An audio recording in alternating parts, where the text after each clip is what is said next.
Twisted Gratitude, Book 2. Part 1, Meeting After Years.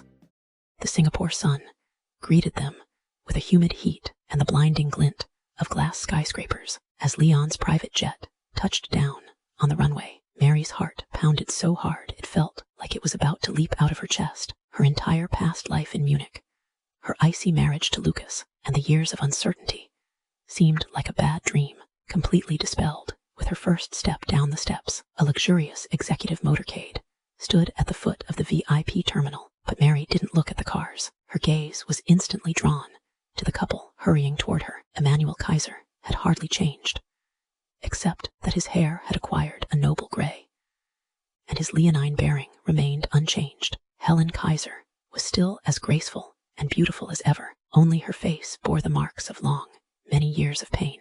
Mary, Helen gasped, her voice breaking into a sob.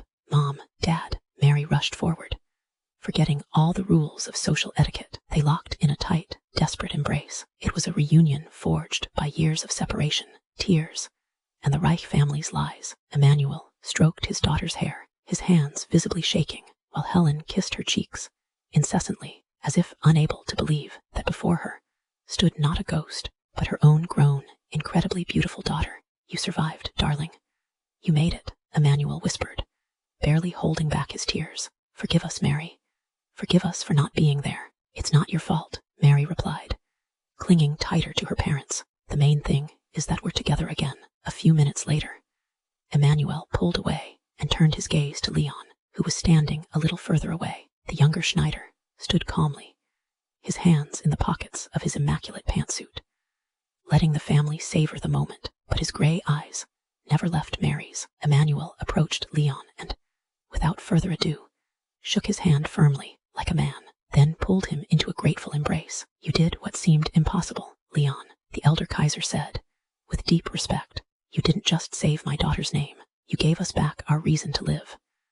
The Kaiser family will never forget that. I didn't do it out of duty, Emanuel, Leon replied, sincerely and reservedly, casting a brief, searing glance at Mary. But for her, that evening, a gala dinner was held at the Kaiser's gated villa on Sentosa Island. Mary's parents couldn't hide their shock. After years of living in Asia, they had not only survived, but rebuilt a fintech empire, becoming wealthy and independent once again. But most importantly, they saw the way Leon looked at Mary, how she blossomed under his gaze. The chemistry between Mary and Len was palpable and alluring. When after dinner, they stepped out onto the terrace, which offered a stunning view of the dark ocean and the lights of the tankers moored at anchor. Leon approached her closely. Are you happy, Mary? He asked quietly, touching her chin with his fingers and forcing her to look at him. Incredible, Mary smiled, wrapping her slender arms around his neck. But my happiness